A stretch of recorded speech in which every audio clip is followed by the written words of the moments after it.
Bueno, entonces, buenas noches con todos. Bueno, dándoles la bienvenida. Esta es la tercera reunión del Neuroclub, con algunas dificultades, pero ahí estamos todavía ahí persistiendo con el apoyo de cada uno de los miembros que nos están contribuyendo en compartir sus conocimientos. En esta ocasión, Luis Felipe nos va a compartir un artículo muy interesante. Es un área, bueno, muy abordada y también muy abordada, pero quizás con muchas opciones, no solamente terapéuticas farmacológicas, sino también como lo que nos va a hablar ahora Luis Felipe. Y entramos quizás en ese mundo de lo que nosotros a veces decimos si es un sueño académico o en realidad si este sueño académico que empieza así de la base de las neurociencias, pues puede llegar en algún momento a convertirse, o sea, como una parte muy fundamental, ¿no? Y no solamente guiarnos en un tratamiento farmacológico. Bueno, entonces vamos a dar inicio. Luis Felipe, ¿estás con la pantalla compartida? Ok, gracias Aida por la breve presentación. Voy a proceder a compartir mi pantalla brevemente. ¿Sí? Perfecto. Y voy a minimizar a los asistentes un rato para poder visualizar bien las diapositivas. ¿Me escuchan bien, cierto? ¿O hablo un poquito más fuerte? Te escuchamos bien. Perfecto, está bien. Si en un momento no me escuchan bien, me lo hacen saber un poquito para subir la voz. Muy bien, entonces voy a poner en modo presentación para propiamente ya empezar. Ok, entonces, gracias a Chapter Perú por la invitación para poder exponer un artículo bastante interesante que fue publicado hace un par de años. Bueno, mi nombre es Luis Felipe Matos Trifu, como bien dijo Zaida, y el artículo que voy a exponer es un artículo que fue publicado en esta revista en específico, Frontiers Behavioral Neuroscience, y se llama El ejercicio en la caminadora revierte la alteración del modelo inducido de estrés, de depresión, de las espinas dendríticas en las áreas del cerebro involucradas en el circuito del ánimo. Así es como se llama el artículo. Fue publicado por unos autores chinos, pero también por la Universidad de Connecticut. Y es un artículo súper interesante que aborda un poco la relación que existe entre, digamos, la depresión y cómo esto afecta a algunos mecanismos neuronales, que son las espinas dendríticas. Va a ser muy interesante porque nos vamos a entrar a un terreno que se puede decir que es el terreno más fino de la neurona, los confines más finos de la propia neurona, que son las espinas dendríticas. Después vamos a ver un poquito mejor qué son esas estructuras, y bueno, y vamos a ver su relación con la depresión, aunque otros estudios han hecho, digamos, investigaciones sobre esta relación que existe de estas con la cognición y otras cositas más. Introducción. Ok, entonces, primer punto es la depresión y el circuito del ánimo. Antes propiamente de hablar del artículo, hay algunas cosas importantes que es importante tenerlas en cuenta. Tenemos una exposición de aproximadamente 55 minutos, ¿sí? Y media hora para la discusión o preguntas. Entonces, la depresión y el circuito del ánimo. Bueno, hay cosas que ya se saben muy bien, que la depresión es un desorden del ánimo, que tiene algunos sintomatología bastante conocida, como por ejemplo, sensaciones de tristeza, pérdida de interés, perturbaciones del sueño, fatiga, sentimientos de arrepentimiento, desesperación. Puede haber diversas sintomatologías dependiendo de la persona, y más o menos las personas que la padecerían serían 250 millones en todo el mundo. Eh, lo importante de tener en cuenta en estos estudios es este circuito del ánimo que tiene relación con la depresión. Entonces, hay algunas redes neuronales, ese es el circuito en específico, que modulan aspectos del comportamiento emocional normal. Y como por ejemplo, bueno, que están implicados en la fisiopatología del desórdenes del ánimo. Y que tenemos esto como evidencia gracias a los estudios de neuroimagen que se han hecho al respecto. Por ejemplo, aquí vemos una visión sagital del cerebro, un cerebro cortado en la mitad, como si estuviese de manera lateral, digamos. Vemos un hemisferio en específico, y vemos algunas de las estructuras involucradas en la depresión. Por ejemplo, vemos el córtex prefrontal medio. Hay otras áreas cercanas que también se involucran con eso, como la corteza orbital caudolateral. Tenemos un poquito más abajo la amígdala, por aquí. En específico, el estudio va a hablar de la amígdala basolateral, que está involucrada en, digamos, en la modulación de la emoción, del ánimo, de la motivación. Tenemos que también el hipocampo, tanto la amígdala como el hipocampo forman parte del sistema límbico en específico. También vemos también el núcleo cumbens, que en específico no aparece aquí, pero que también va a ser una estructura que se va a estudiar, que se va a tomar en cuenta en este estudio. ¿Ok? Y bueno, hay otras más, y todas, digamos, forman parte de las alteraciones en el volumen de materia gris y en general de la actividad neurofisiológica que se han encontrado en los casos de depresión. Entonces, importante tener en cuenta estas 4 áreas que van a estar involucradas en el estudio. El hipocampo, en específico esta área del hipocampo, tenemos de CA1 a CA3. El CA3 es el área que va a ser explorada, ¿no? Tenemos la corteza prefrontal media, en específico, estas 3 estructuras de esta corteza en específico, como la cingulada anterior, el córtex prelímbico y el córtex infralímbico. Tenemos el núcleo cumbens. Las estructuras que va a tomar en cuenta el estudio van a ser la zona central o el núcleo, digamos, y el shell o caparazón o corteza, ¿no? Y la amígdala basolateral, son esas estructuras que se van a tomar en cuenta en este estudio y de las cuales vamos a ver las espinas dendríticas que van a estar involucradas de alguna manera, cómo estas van a cambiar a partir de un modelo de estrés inducido que voy a explicar en un ratito. ¿Ok? En específico, esta imagen es el circuito del ánimo y un poco para hablar de las funciones, cómo es que cuestiones comportamentales como la función ejecutiva, por ejemplo, la regulación de la emoción, el procesamiento de la recompensa y esas cositas se van a ver alterados de alguna manera, y el sustrato de eso es esto de aquí. ¿Ok? Es curioso cómo algunos experimentos han mostrado que algunas áreas, como por ejemplo el hipocampo, el córtex prefrontal y el núcleo accumbens, por ejemplo, pueden ser más pequeños en pacientes con estrés en comparación a controles o personas que están saludables, ¿no?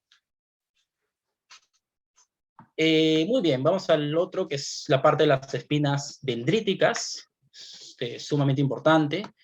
Ahora, ¿qué es una espina dendrítica? Ya que es un concepto fundamental para el estudio. Sin esto no puede entenderse el estudio, ¿no? Son como pequeñas protrusiones, como chipotes, como dicen los mexicanos también, o protuberancias, de más o menos, no pasan de los 3 micrómetros, y un poco la metáfora es imaginarse un arbolito. En un árbol en específico, justamente es lo que parece estas neuronas, bueno, vemos más que todas las dendritas en específico. Nos imaginamos, por ejemplo, el árbol, y en el árbol, digamos, las ramas, que serían las dendritas propiamente, las ramas generales, son las dendritas. La parte de atrás, un poquito más abajo, es la parte del soma, y la parte que, el axón, perdón, digamos, el tronco es el axón, y la parte de abajito, que parece una yema, sería toda la parte, esta parte que también conocemos, ¿no? Y las ramificaciones más finas, o sea, de estas, acá vemos estas ramitas, pero estas ramas tienen otras ramas muy finitas, que son como puntitas. Estas puntitas acá que se ve aquí en esta parte, en la segunda imagen de la derecha, acá vemos en general imagen de 2 fotones de neuronas vivas, bueno, son in vivo, en un cultivo de rebanadas del hipocampo, en específico. En la izquierda vemos en general las dendritas, y en la derecha vemos en específico las espinas dendríticas, que son esas estructuras, como espinitas, que poniendo la metáfora del árbol, entonces son las espinitas chiquititas de las ramas generales, ¿no? ¿Ok? Estas espinas en general tienen como una cabecita y tienen un cuello, ¿no? Que va variando de tamaño de acuerdo a qué tipos de espinas sean, porque hay diferentes tipos de espinas, que vamos a ver un poquito después, justamente con el estudio, ¿no? Va a tener en cuenta eso, ¿no? Esas espinas se encuentran presentes en muchos animales, en los primates, en los anelidos, pero es bien curioso que en los seres, por ejemplo, vertebrados, hay una sobreabundancia de espinas, y en los seres humanos también. Entonces, esto nos debe decir algo sobre la función cerebral, seguramente, ¿no? También es súper importante esto para el estudio porque las espinas hacen comunicación neuroquímica y se forma la sinapsis en las espinas. Al menos en el 70% de espinas se forma sinapsis, lo cual es un dato muy curioso. O sea, no solamente son las neuronas en general o los axones, digamos, los somas, los penachos, sino también las espinas producen sinapsis, lo cual es súper curioso, ¿no? Y básicamente teniendo la espina como elemento posináptico en la sinapsis, ¿no? Eh, acá hay otro aspecto súper importante a tener en cuenta para entender mejor el estudio. Que las espinas, esas estructuras han sido relacionadas con diferentes, digamos, funciones cognitivas superiores. Por ejemplo, la misma cognición, el aprendizaje, por ejemplo, la memoria, etcétera, pero también con el sueño. O sea, hay un efecto, digamos, el sueño afecta la propia densidad de las espinas, se ha estudiado bastante últimamente también, ¿no? Pero también hay una influencia sobre los digamos, trastornos del neurodesarrollo, ¿es cierto? Entonces, lo que es interesante aquí ver en general en todo esto es que hay un concepto que es la dinámica de la espina dendrítica, que tiene que ver con la generación, es decir, con la neurogeneración de espinas en ese caso, con la motilidad o el movimiento, pero también con la eliminación. Y todo esto va a tener influencia, o sea, esta dinámica va a tener influencia sobre, digamos, sobre los circuitos y ya sobre los problemas cognitivos, desórdenes del desarrollo en específico, etcétera, ¿no? En esquizofrenia, por ejemplo, hay muchas espinas que no están eliminadas, pero también en las neurodegenerativas, perdón, en la esquizofrenia vemos que hay muchas espinas que deberían ya ser eliminadas, pero no lo son. Entonces se almacenan esas cositas aquí, esas espinas, y eso influencia un poco sobre la esquizofrenia. Pero también vemos en la de neurodegeneración y en la vejez que hay más bien pérdida de espinas. Hay menos cantidad de espinas de la que debería haber. En fin, como ya dije, se han encontrado relaciones en esos aspectos, pero en el caso del estrés es muy interesante ahora porque se está estudiando un poquito más, pero ahora aún siguen siendo, digamos, los mecanismos del estrés o del mejoramiento del estrés, cómo esto afecta, digamos, los sustratos neuronales. Y con los sustratos neuronales en específico me refiero en general a las neuronas, a la dinámica de las propias neuronas, y en específico sobre las espinas dendríticas, que es lo que nos compete en el estudio, ¿no? ¿Qué hay sobre el estrés? Bueno, como dije, no se conoce tan bien la conexión que existe entre la alteración de las espinas y la depresión. Bueno, acá ya más sobre la depresión. Es muy interesante que el estudio va a tener en cuenta un modelo de estrés que se llama el modelo leve de estrés impredecible, crónico, que es específico, es un modelo que se presenta en ratas. O sea, no es un estrés natural por mecanismos naturales, sino es un estrés que es inducido en condiciones de laboratorio por medio de un procedimiento que vamos a verlo en la metodología, ¿ok? Muy bien. Entonces, propiamente ya yendo al estudio ahora, ¿no? Teniendo en cuenta todo este background bastante interesante, ¿ok?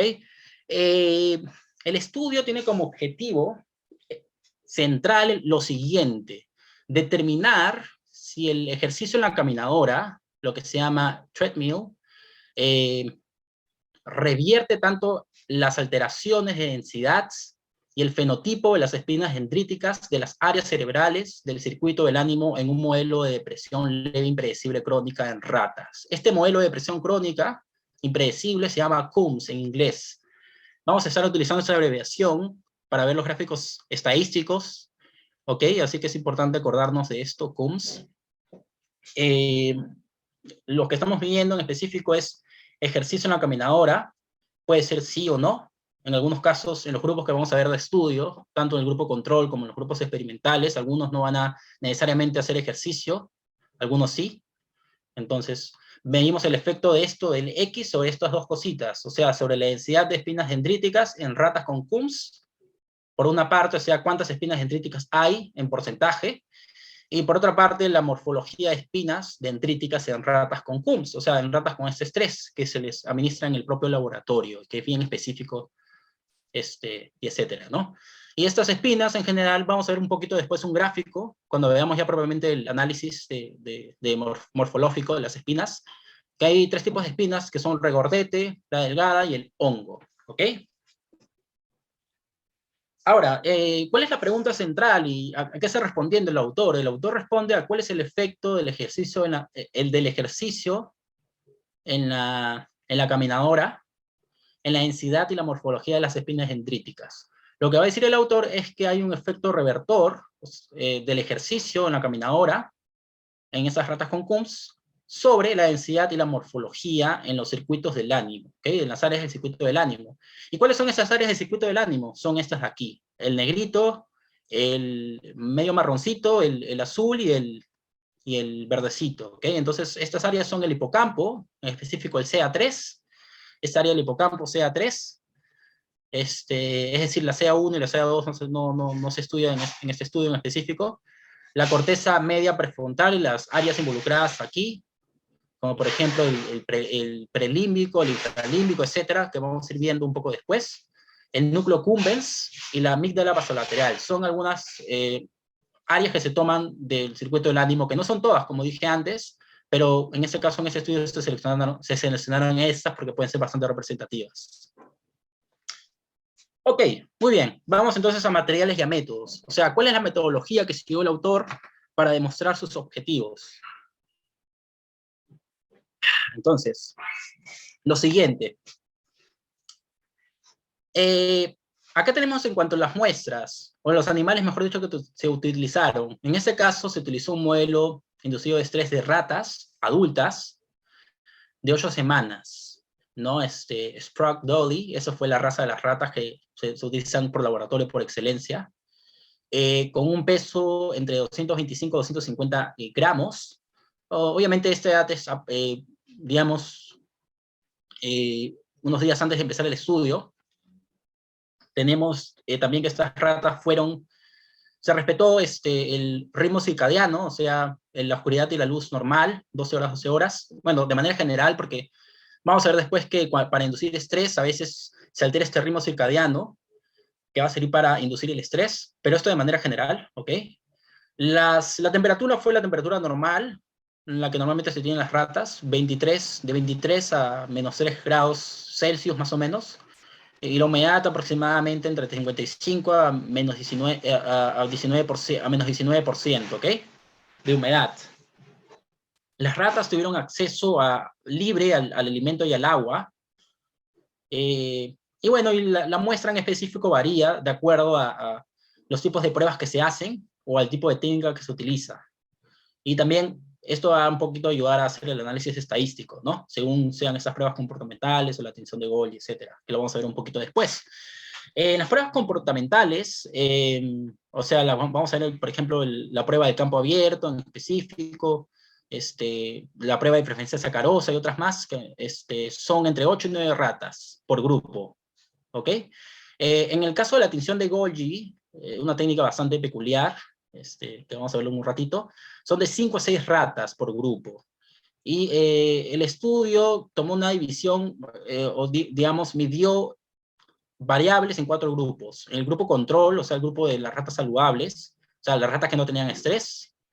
El grupo de ratas, bueno, ya que hacían ejercicio, pero sin tener estrés, ¿ok? El grupo de ratas que se les indujo el estrés leve crónico impredecible, o sea, el grupo CUMS, ¿ok? Solamente tenía estrés nada más, no necesariamente, no hacía ejercicio en este estudio, en este grupo. Y el grupo que tenía estrés, pero además también se les mandó a hacer ejercicio a las ratas, en específico en el estudio.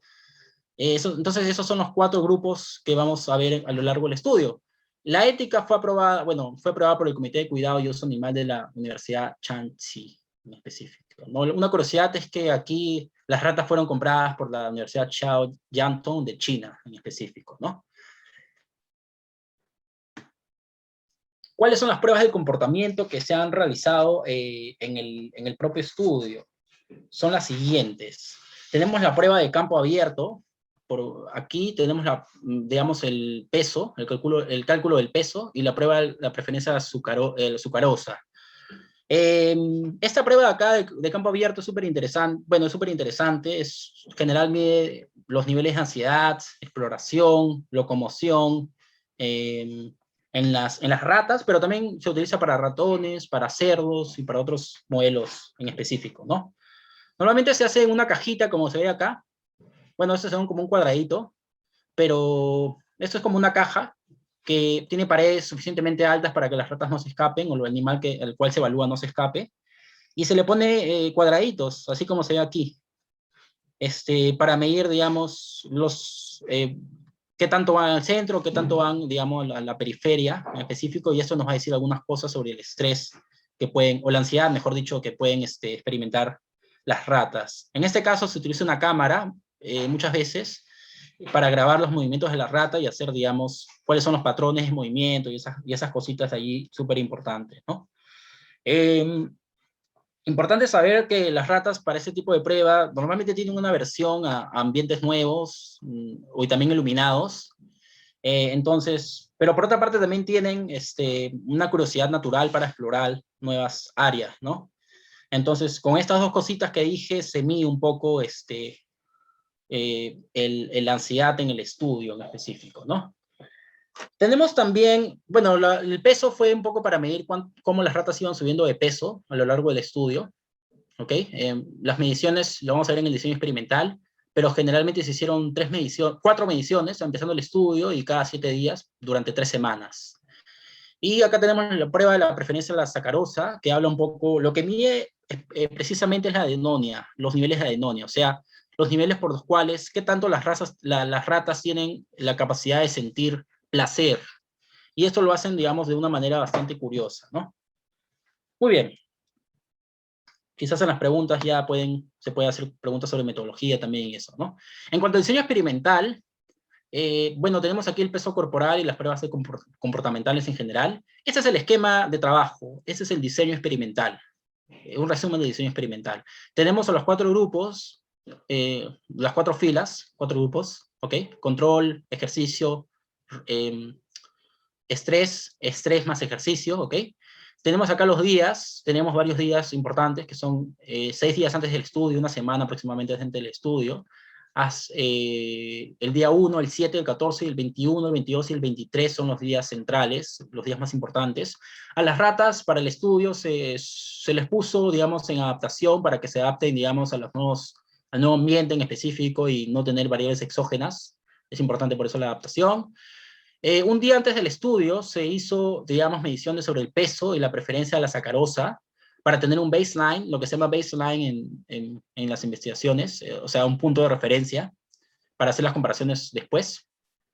Y a partir de acá, en el día 1, en el día 7, en el día 14, bueno, en específico el día 7, 14 y 21 se hicieron otra vez mediciones. O sea, cada una semana se hacían mediciones sobre el peso y sobre la prueba de la preferencia de sacarosa.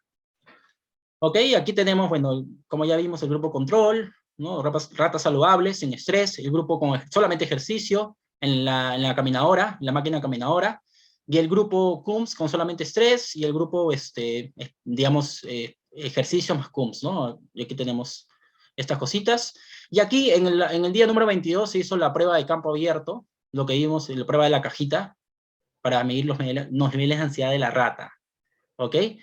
Y aquí después de todo hicimos el Golgi staining, la extinción de Golgi en específico, para ver justamente la densidad y la morfología de las espinas dendríticas, ¿ok?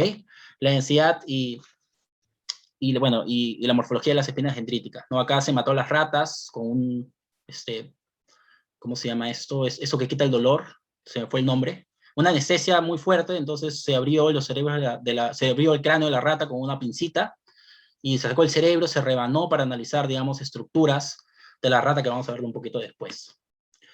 Bueno, ¿cómo se indujo el estrés? El estrés indujo, los estresores, mejor dicho, fueron los siguientes. A las ratas se le dejó sin agua y comida por una noche, ¿ok?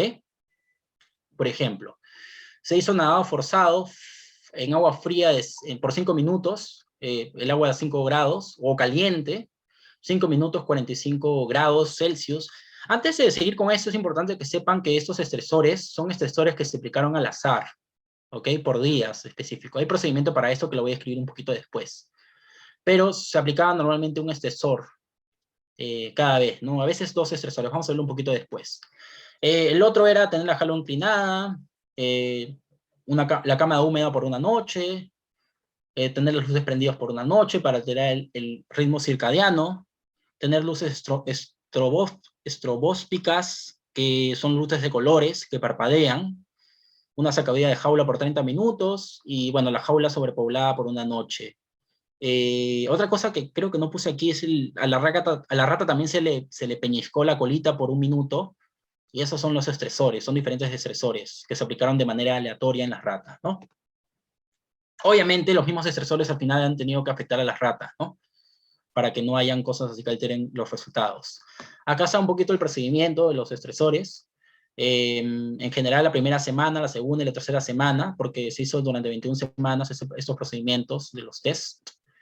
Entonces tenemos un estresor por día en la primera semana, en la segunda semana 2 estresores cada 2 semanas, en la tercera semana 2 estresores por día.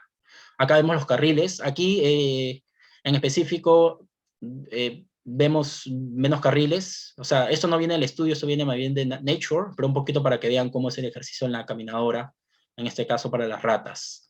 Tenemos el protocolo de ejercicios. Entonces, en total, un periodo en 6 carriles. Se aprovechaban que habían varios carriles para que las ratas hagan ejercicio. Y tenemos en general 2 divisiones. La división de la primera semana y la segunda y la tercera. ¿Ok? Lo importante aquí es un poco ver el tiempo total. El tiempo total, 20 minutos en la primera semana, 10 metros por minuto avanzaban las ratas, con una uptake, como se decía en español, consumo de oxígeno de aproximadamente entre 50 y 55%. O sea, las ratas y los atletas, las personas también, su capacidad de absorber oxígeno y canalizarlo por los pulmones va a subir cada vez más si están más acostumbradas al ejercicio. Entonces eso es normal, seguramente eso es lo que indica esto, ¿no?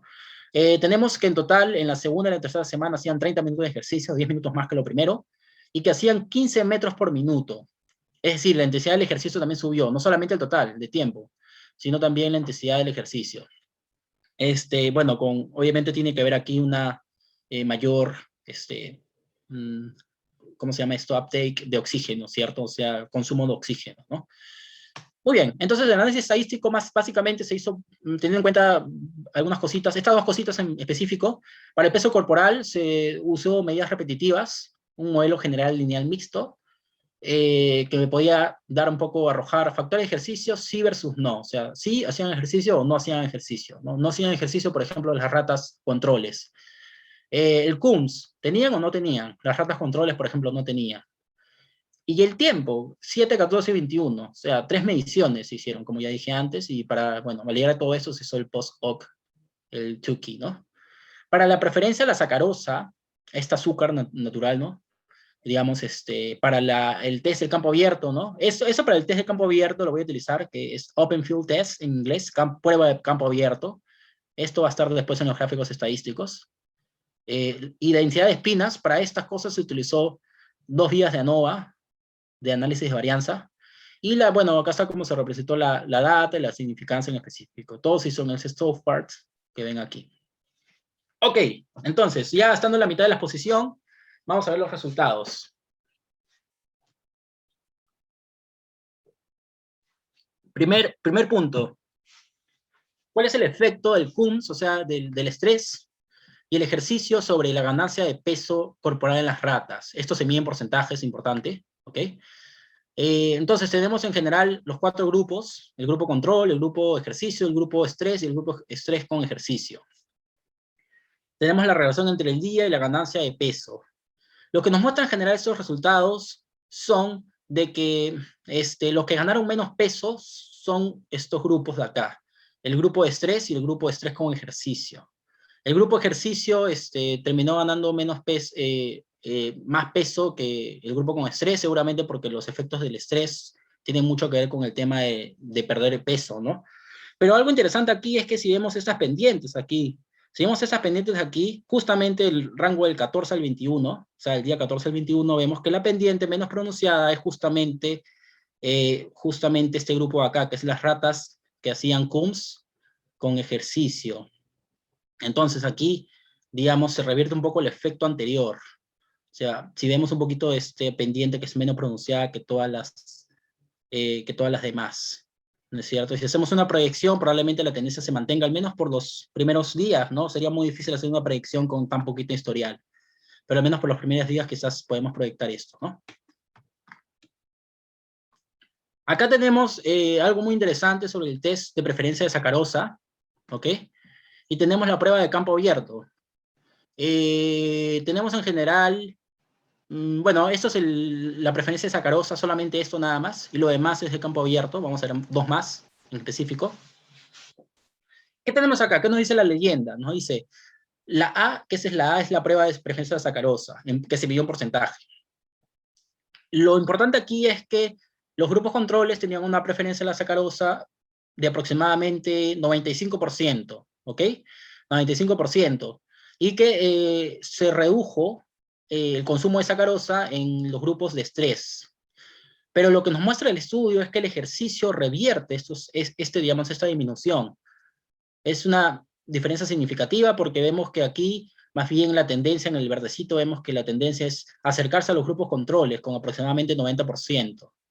¿No es cierto? Entonces se revierte justamente. Y como veíamos, la sacarosa lo que va a medir es un poco la capacidad que tiene la rata o el animal que se mide en específico de experimentar placer. Los niveles de anedonia es lo que mide un poquito esta prueba en específico, en base a lo que va a tomar, cuánto dulce quiere tomar, está dispuesto a tomar la rata en específico, la ratita en específico. Por otra parte, tenemos las pruebas de campo abierto, estas dos, y a ver, y estas dos más. Vamos a ver primero las primeras dos.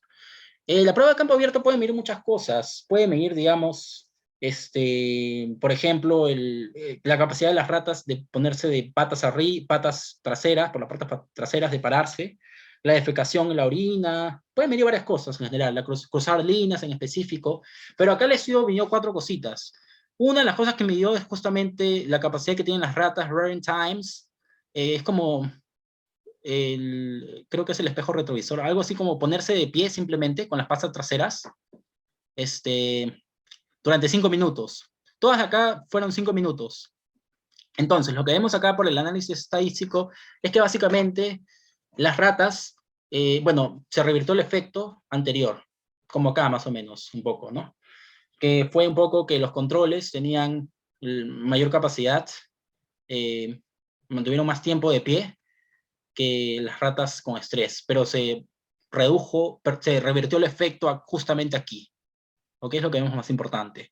Es lo único significativo de acá, el B. Después el C y el D, vale la pena ver el C, D, E, pero debemos concentrarnos un poquito más no tanto en la distancia, no vemos cambios significativos en la distancia, tampoco en los tiempos de cruce, en que podían cruzar las ratas, sino básicamente en estos tiempos de pararse, ¿no? En las ratitas. Eso es lo significativo. Y bueno, y acá están los tiempos en que las ratas se van lamiendo, ¿no? El pelaje. Grooming times, ¿ok? Acá justamente está. Oye, para acá, para todas esas pruebas comportamentales, siempre la muestra va a ser de 8 o 9 ratas. Después, me parece que va a ser de 5 a 6, sí, 5 a 6 para el caso de la tinción de Golgi, ya cuando veamos el análisis de las espinas dendríticas, ¿ok? Muy bien. Muy bien, acá se viene un poco más, quizás los hallazgos más interesantes del estudio. Ok, lo que vemos acá son espinas dendríticas en las neuronas del hipocampo, esa estructura del hipocampo que encargada de la navegación espacial, etcétera, pero también del estrés. Aquí para el estudio es lo importante el estrés, no tanto cuestiones cognitivas.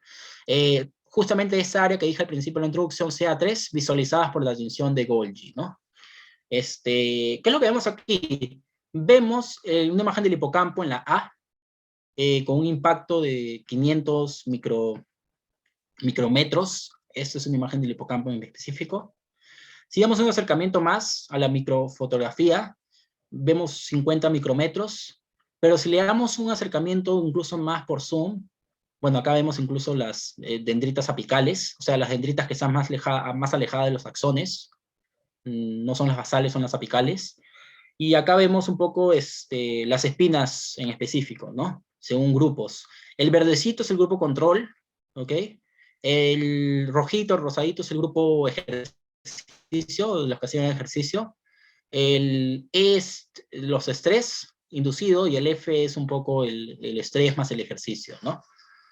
Acá no hay un análisis propiamente dicho, pero el análisis más bien viene con los gráficos estadísticos. Acá no podemos un poco deducir mucho, tenemos que verlo así, contar y hacer todo las operaciones matemáticas, etcétera, ¿no?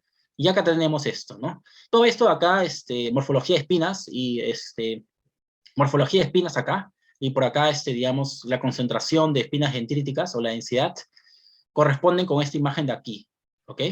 O sea, esta área del circuito del ánimo, que es el CA3, o sea, es un subárea del hipocampo, ¿no? Entonces, ¿cuál es lo más importante aquí? Que acá vemos la densidad en la G de espinas dendríticas.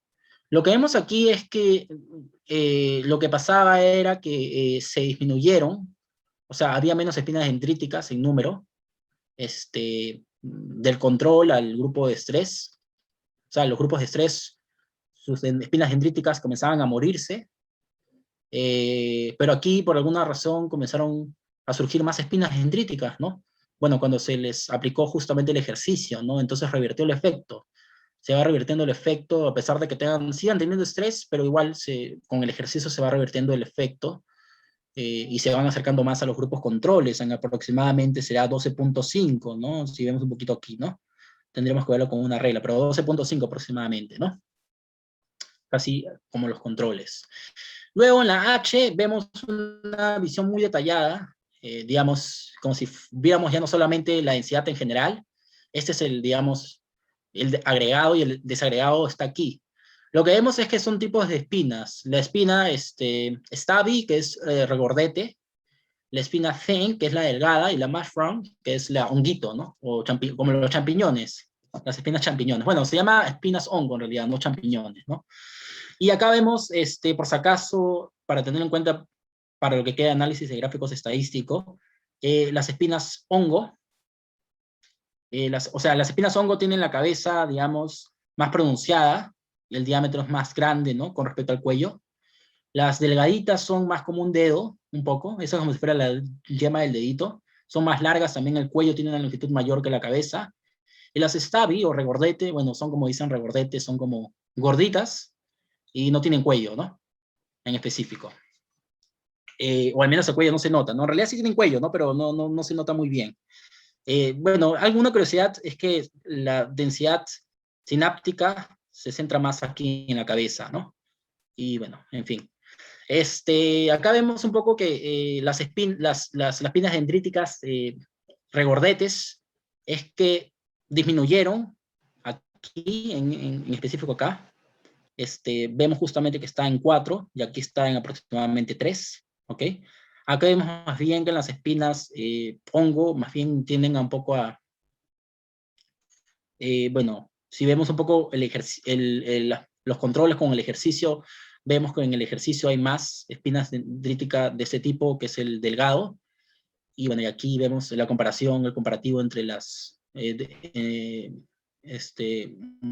algo significativo entre, digamos, el aumento de espinas dendríticas entre grupos de estrés y grupos de estrés más ejercicio en las honguitos, ¿no? Acá vemos una microfotografía en específico, ¿no? Justamente acá vemos la regordeta, acá vemos la hongo, la delgadita, ¿no? Si ustedes lo ven un poquito más con calma, se van a dar cuenta de estas cositas que le dije con respecto a esta imagen, ¿no? ¿Qué pasa en cambio, con las espinas dendríticas de las neuronas piramidales? Pero en específico esta zona, que es la corteza prefrontal media. ¿Qué pasa con esas espinas? Y esa es esa estructura, ¿no? Antes veíamos el hipocampo, ahora estamos viendo esa estructura del ánimo. Vemos aquí, bueno, una fotografía general de las espinas, ¿no? Las espinas de la corteza cingulada anterior, en específico. Vemos las microfotografías con más acercamiento. Justamente acá vemos dendritas, arborizaciones dendríticas, y acá en esta partecita acá vemos un acercamiento de 2.5 micrómetros, y bueno, lo hemos visto antes, ¿no? Este esquema va a seguir para todas las interpretaciones de los gráficos.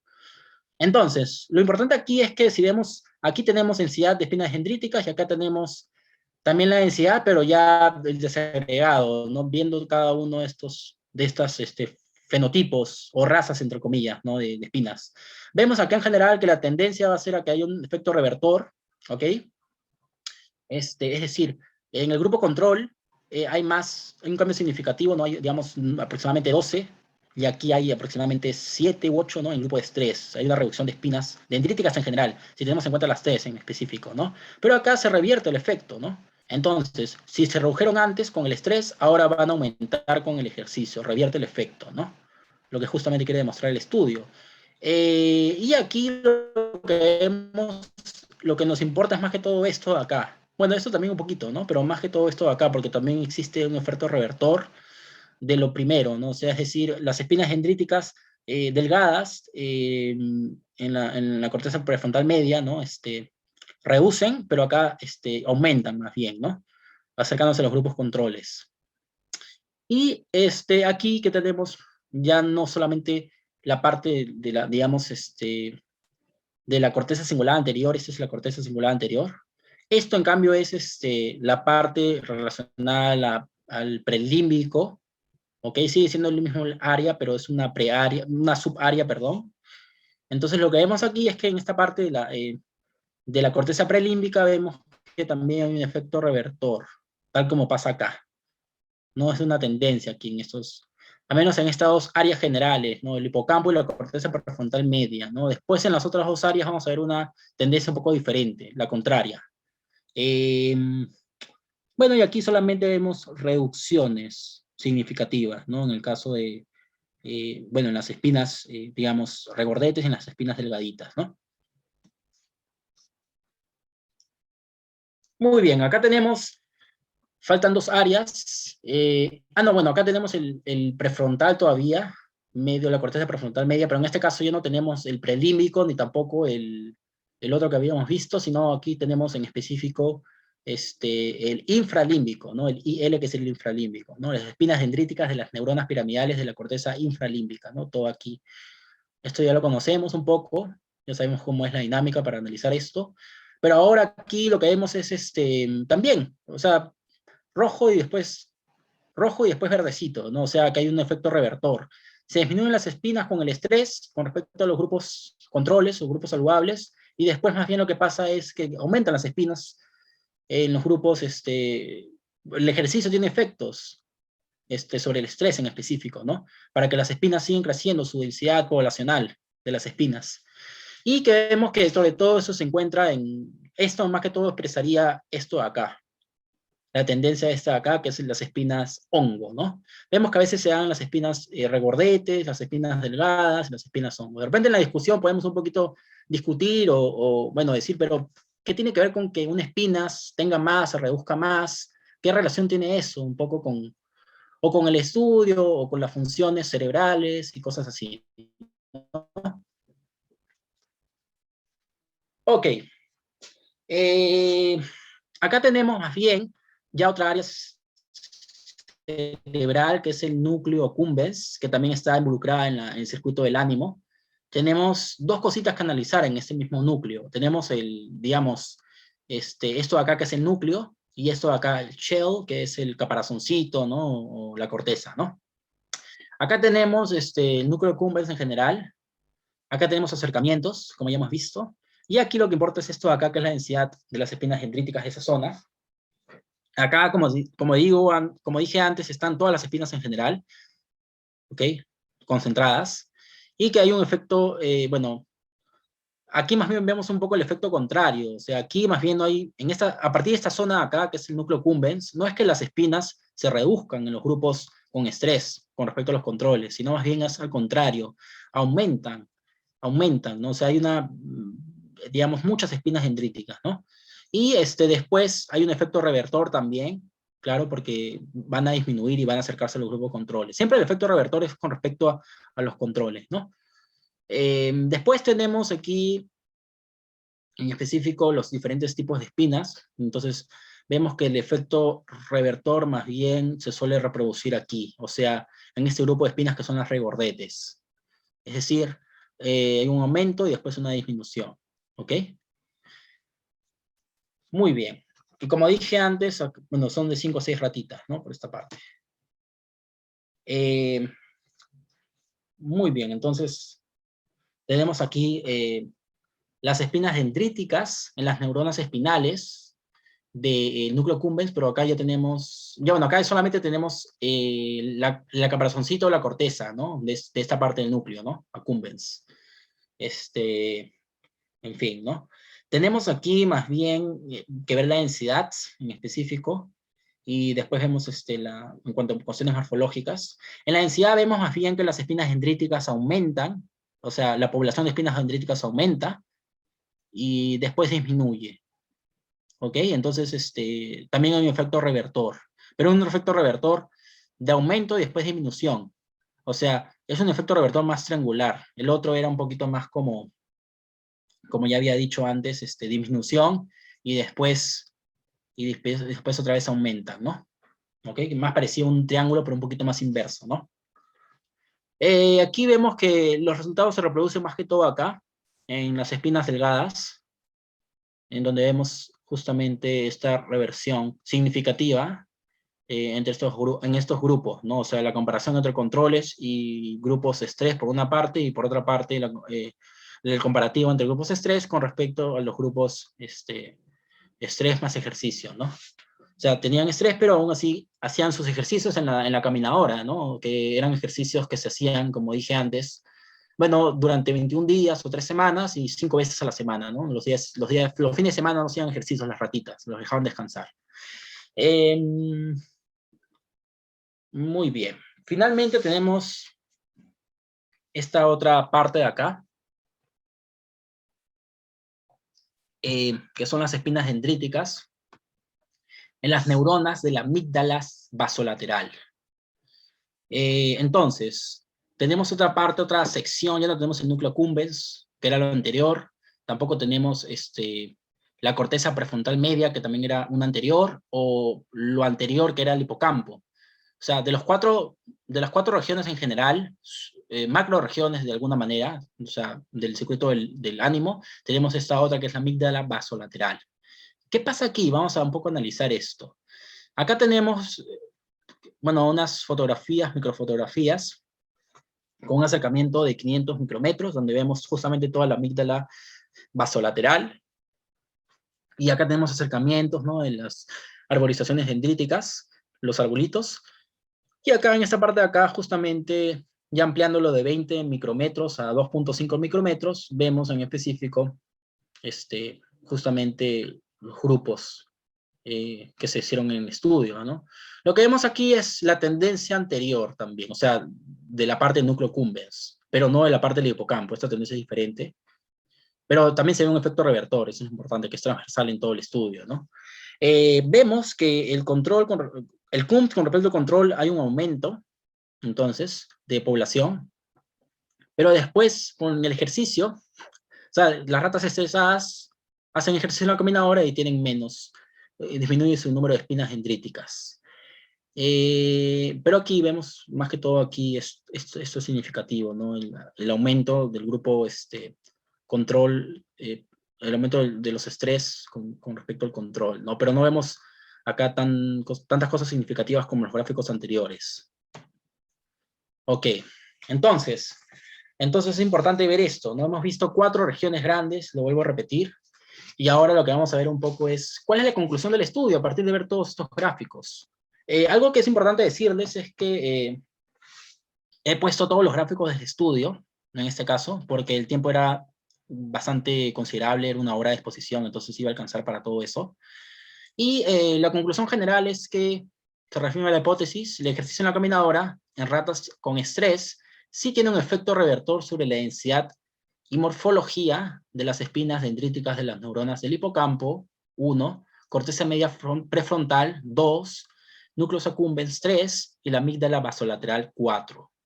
En el hipocampo recuerden que era el CA3, aquí era el infralímbico, prelímbico y otro más. El núcleo accumbens era el núcleo y el caparazón, y aquí la amígdala basolateral. ¿Ok?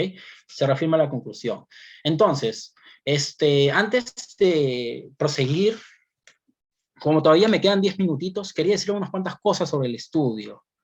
Es súper interesante que hemos visto que el CUMS al final del estudio de alguna manera fue aliviado por el ejercicio en la caminadora, por una parte, y que también la alteración en las espinas dendríticas en general, en estos dos aspectos, o sea, en la Y y en la Z, en la densidad y la morfología, en estas áreas que vemos acá, en las áreas en específico, hubo una reversión gracias al ejercicio, ¿no? Ahora, hay algo que queda pendiente quizás discutir, vamos a verlo después, que van a ser, que las diferentes espinas que vemos, o sea, diferentes fenotipos, sirven para diferentes funciones, o funciones cerebrales en específico, ¿no? Y que quizás esto puede tener un efecto sobre la excitabilidad neuronal y el comportamiento animal en específico, de manera más macro, ¿no? Ya no viendo ya solamente el mecanismo neuronal, etcétera, molecular, etcétera, sino ya cuestiones más comportamentales, ¿no? Quizás hay tres cosas que resaltar. Vemos, primero, en cuanto al ejercicio, que tuvo efectos sobre el CUMS, sobre el estrés y sobre el peso, ¿no? En específico. Vemos que el síntoma principal del CUMS, o sea, el estrés, hemos visto que el síntoma principal del estrés era el decrecimiento en la preferencia de la sacarosa. Pero, ¿qué pasó? O sea, las ratas tomaban menos sacarosa, tomaban menos dulce, en otras palabras, ¿no? Es una solución lo que toman las ratas, ¿no? Las sacarosas lo toman en una solución combinada con agua, ¿no?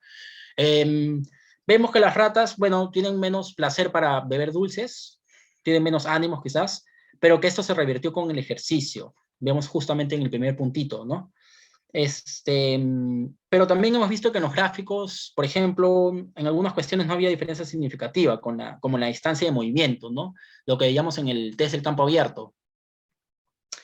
Y vemos que en tanto el CUMS como el ejercicio igual hay pérdida de peso, ¿no? Pero más en el CUMS. O sea, las ratas con CUMS, o sea, con estrés pierden más peso que las ratas haciendo ejercicio, ¿no? Es decir, para ponerlo de manera un poquito diferente, ¿no? O sea, si una persona quisiera bajar de peso, bueno, no está bien decirlo, pero un poco lo que nos quiere decir esto es que si una persona está con depresión, puede ser, bueno, dependiendo de las circunstancias, obviamente, porque hay muchas circunstancias que pueden estar en juego ahí, de que baje más de peso que una persona que haga solamente ejercicio, aunque no es lo recomendable, por supuesto.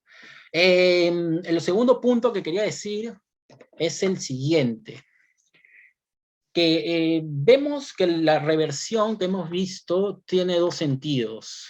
Una reversión, digamos, no sé cómo ponerla, la reversión de los dos primeros grupos, como un triangulito, como dos triangulitos, pero en diferentes sentidos, digamos, ¿no? No sé dónde está el otro, pero bueno, en fin, lo voy a decir oralmente. Vemos por una parte que en las dos primeras estructuras, o sea, acá tenemos estas dos estructuras, en el hipocampo y la corteza media prefrontal, en estas dos, hubo una reversión. Generalmente se perdían espinas dendríticas en estas dos, pero con el ejercicio lo que se hacía era volver a ganar esas espinas. ¿Ok?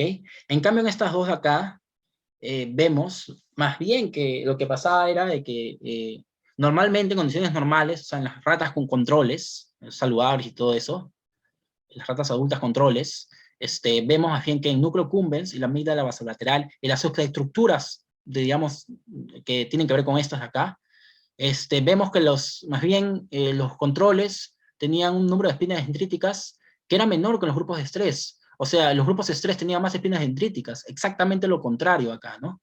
Pero después más bien era un decrecimiento con el ejercicio. Entonces acá vemos un efecto triangular acá, así como esto. No sé si pueden ver un poquito en mi láser. Y acá tenemos más bien un efecto triangular inverso o algo por el estilo, ¿no? Lo cual es también bastante curioso para el estudio, ¿no? Muy bien, entonces, ya casi pasando la hora, quizás 56 minutos. Gracias, creo que puede haber tiempo un poco para abrir preguntas, discutir algunas cosas entre los asistentes, las personas que están acá y, bueno, en nombre de Chapter Perú, gracias. Entonces, llegó el momento para discutir y participar, porque eso es un club. Muchas gracias, Luis Felipe. Muy interesante la revisión del artículo y la forma como lo has abordado. Bueno, yo quiero decir algunos puntos antes de que los demás, bueno, mientras los demás vayan formulando sus dudas y preguntas. En realidad esto no es para que todos podamos aprender, ¿no? Bueno, desde la parte esto de las espinas dendríticas, como bien has dicho, que son las estructuras más finas y en realidad nosotros consideramos que es la parte fundamental de la sinapsis de la neurona, porque son los lugares donde tienen mayor actividad sináptica. Y ya luego de esto se concentra mucho en el cuerpo neuronal y luego se degenera el potencial de acción. Ya sabemos que todas las estructuras del cerebro funcionan con potenciales de acción. Entonces, estas espinas dendríticas se han estudiado no solamente en la depresión, ¿no? En modelos de depresión, como bien lo has hablado, sino también en epilepsia, modelos como en esquizofrenia, en pacientes que hayan sufrido algún ictus cerebral, obviamente, enfermedades como Huntington, en la depresión, como por ejemplo el síndrome de Down también. Entonces, vemos que se han abordado en diferentes enfermedades. ¿Y esto por qué? Porque vemos de que estas espinas dendríticas se encuentran si en cualquier enfermedad neurológica crónica o subaguda o aguda como el ictus, se van a modificar la estructura y la funcionalidad de la neurona. Entonces, lo interesante del artículo es ver que si bien varios estudios han dicho sí, han disminuido no solamente la morfología, ¿no? Porque vemos que la forma más estable es la forma que tiene, como bien dijiste, como un honguito, ¿no? Que tienen un cuellito y la parte roma es más mayor, que tiene mayor área, pues, ¿no? Por eso le da la forma del hongo, justamente para hacer mayores sinapsis con otras espinas dendríticas, que es la forma más estable. Entonces, los estudios han encontrado, pues, que esta no se encuentra en los modelos patológicos, los que ya mencioné, y sin embargo se encuentran las otras formas inestables. Y la más inestable de las espinas dendríticas justamente es las que tienen un tallo más largo con una cabecita que es mucho más pequeña, es decir, tiene menor área de sinapsis con otras espinas dendríticas. Entonces, lo interesante del artículo es que aparte de lo que ya se conoce, que hay alteraciones de esta morfología y de la funcionalidad de las espinas, es de que se puedan modificar. Es decir, si la persona tuvo depresión, ya sean, no sé, agudas o ya crónicas, pues estas se puedan revertir justamente con este tipo de ejercicios. Y en general nos dicen pues de que el hecho de que nosotros aprendamos habilidades nuevas o en este caso entrenar, ¿no? Van a generar mayor cantidad de cambios morfológicos, por lo tanto van a modificar las redes neuronales que están involucradas en estos circuitos, ¿no? En este caso, como bien has dicho, la corteza prefrontal, el núcleo accumbens, la amígdala, que son áreas muy afectadas en este modelo de depresión. Entonces, eso es lo importante, de que se pueden, además de que se conoce que están alteradas, se pueden modificar, no solamente estructuralmente, sino también funcionalmente. Y es un área que está siendo muy abordada. No sé si alguien quiere agregar algo o Quizás tienen yo puedo algunas. aprovechar un poquito para decir algo al Dale, respecto, dale, dale. mientras que las otras personas van pensando un poquito.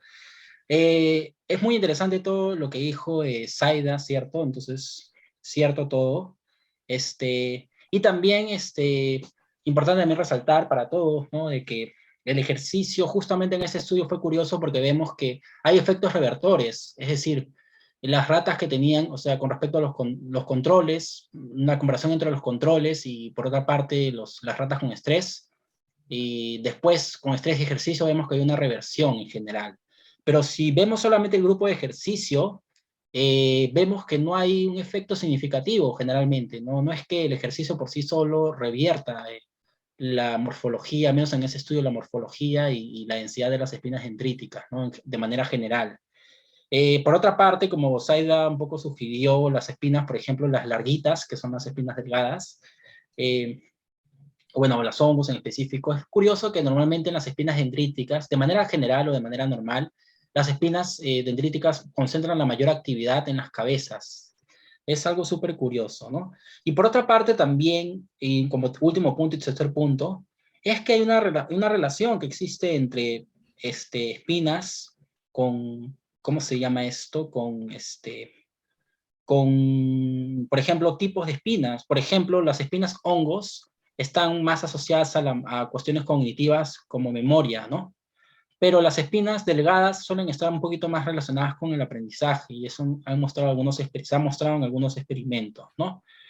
Como también es interesante notar que en algunas enfermedades neurodegenerativas, por ejemplo como el Alzheimer, no solamente hay una pérdida, digamos, de espinas dendríticas, bueno, digamos, específicamente en cuestiones de memoria, porque hay muchos, obviamente, síntomas del Alzheimer, ¿no? Que tienen que ver con motores y todo eso, cuestiones motoras, pero en cuestiones cognitivas, solamente viendo la parte de la memoria, en pérdida de memoria, vemos que hay una disminución de espinas, pero no solamente disminución de espinas posinápticas, sino que en específico son las disminuciones de espinas hongos en la parte del hipocampo, ¿no? Que justamente el hipocampo está más relacionado a memoria episódica, por ejemplo, ¿no? Pero también se ven estas relaciones entre el sueño con espinas, espinas con el síndrome de X frágil, por ejemplo, y esas cuestiones, ¿no? Que pueden ser bastante interesantes, ¿no? Bueno, en fin, es lo que quería decir. No sé si alguno de ustedes quiere decir más cositas al respecto o preguntas. Bueno, Laura. Bueno, Laura pregunta, según tu parecer, ¿qué crees más o menos que se pueda mejorar en la metodología de este estudio? A ver, vamos a ver. Buena pregunta. En general, como es un artículo de muy alto impacto de Behavioral Neuroscience, son artículos que son muy finos y es más difícil encontrar los errores. En los artículos con cuartiles menores es más fácil encontrar estos errores, ¿no? Por ejemplo, cuando veía el test de la preferencia de sucrosa, veía que el autor era bastante metódico para establecer los horarios, ¿no? Cada vez, digamos, la dosis de sacarosa, o sea, en la solución de sacarosa con el agua en específico, incrementaba, ¿no? Para que el estudio sea más metódico, etcétera, ¿no?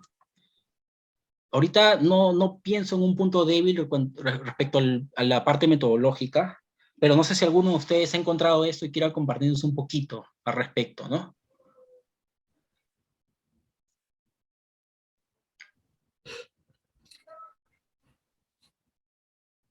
Yo creo que, o sea, cuando describiste al inicio de cómo se preparó previamente a las ratitas, y justamente eso consistió, ¿no?, en tratar de adecuarlas muy bien a todas por igual, ¿no? A toditas, exacto, es en esta.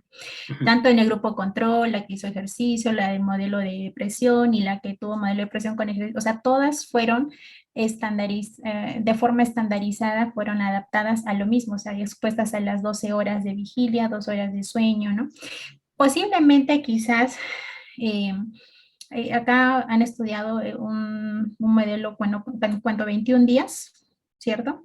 Exacto, 3 semanas, exacto, sí. Ajá, entonces probablemente quizás digo yo, no, el, en 21 días no sé si fuera quizás tanto o necesariamente el tiempo y en las cuales se podrían dar esos cambios morfológicos, ¿no? Porque en todos los modelos que tú has hecho en la corteza, en el córtex prefrontal, en el núcleo accumbens, generalmente el único que se modificaba eran los stubby spines. El resto de las morfologías no habían cambios significativos, ¿no? Como bien decías. Entonces, probablemente quizás el darse un poco más de tiempo, porque esto sería un modelo muy subagudo, digamos, ¿no? De depresión, y no estaríamos tomando los modelos de depresión con mayores cambios morfológicos, qué sé yo, pues, ¿no? Probablemente ahí, ¿no? O sea, darle más tiempo para ver si en realidad las demás alteraciones de las espinas dendríticas en morfología, pues al final sí se terminarían modificando, pues eso ya se queda en la nebulosa, obviamente. Sí, buena observación. Además de que con cuestiones relacionadas al ejercicio, a lo mejor los efectos pueden ser más notables si se mantiene por más tiempo el estudio, ¿no? Exacto. Bueno, algo que también, por ejemplo, hay modelos en ratitas que se hacen con antidepresivos que normalmente se medican. Esto yo no sé si todavía esto está obviamente fundamentado pues en humanos, ¿no? Pero los antidepresivos justamente modifican estas espinas dendríticas, ¿no?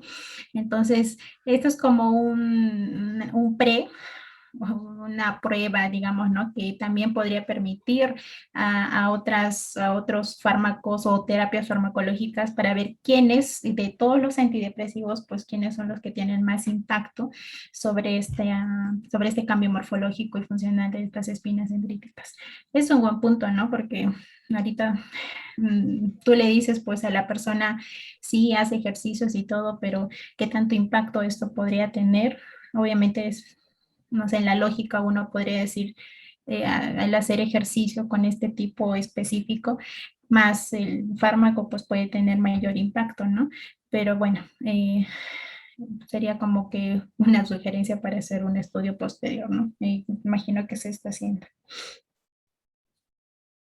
Sí, hubiera sido interesante quizás, no lo sé, por ejemplo, obviamente en estos estudios es importante asegurar que solamente se haga la muestra con un género de ratas por la predominancia de un hemisferio o del otro, ¿no? Para asegurar un poco la objetividad. Pero ¿qué hubiera pasado si ese estudio se hubiese hecho con ratas hembras? No sé qué opinan al respecto, porque, por ejemplo, la depresión en específico, al menos en los seres humanos, los grupos etarios que más se afectan creo que son las mujeres, ¿cierto? Exacto. Y adultos. Entonces, no sé qué opinan al respecto. ¿Qué tan llevadero hubiera sido? ¿Qué opinan? ¿Alguien quiere, o bueno, brindar algún aporte? Luis, está muy interesante lo que este estudio. Más bien, te escuché, mi pregunta era respecto a los tres tipos de espinas dendríticas, pero ya a medida que han estado hablando, ya, ya lo entendí un poco más, ¿no? Entonces, o sea, los ideales son los hongos, ¿no?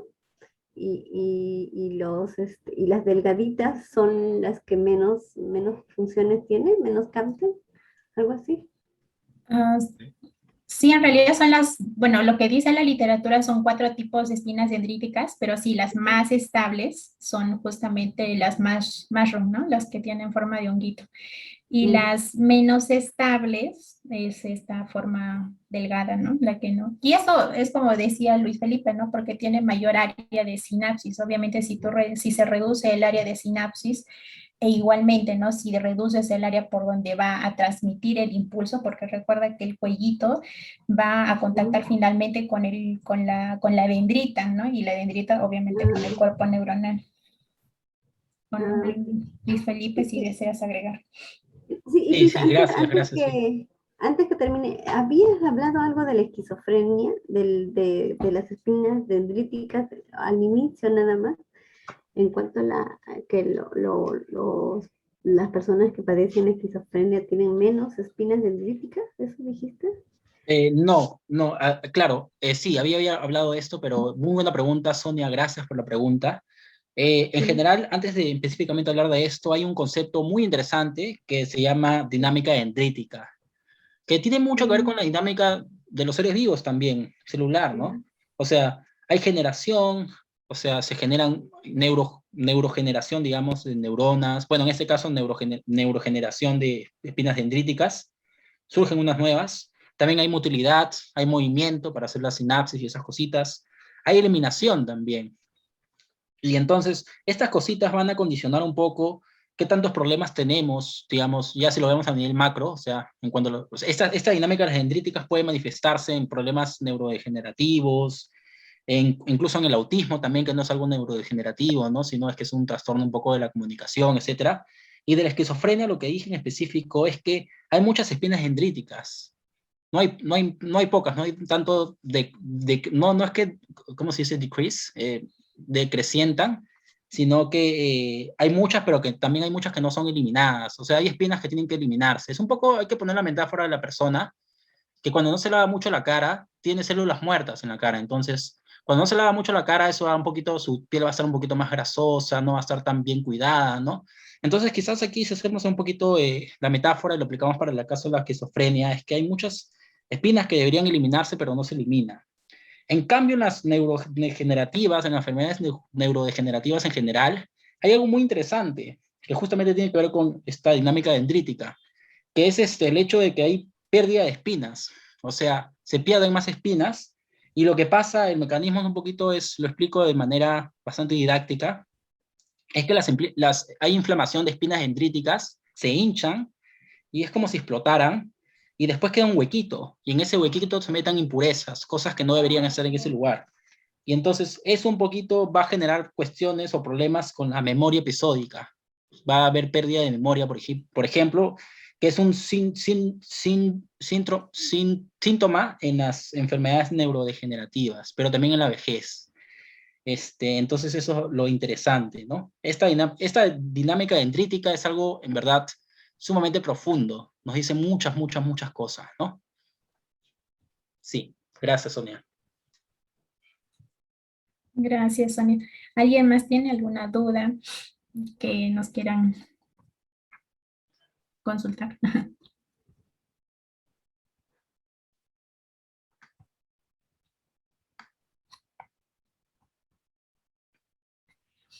Bueno, yo creo que ya podemos finalizar la revisión, esta revisión del tercer Neuroclub.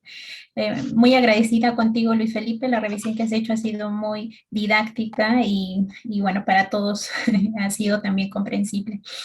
Eh, bueno, doy la bienvenida a Sonia. Me dijo Laura, Sonia, déjenme que me acuerde los nombres.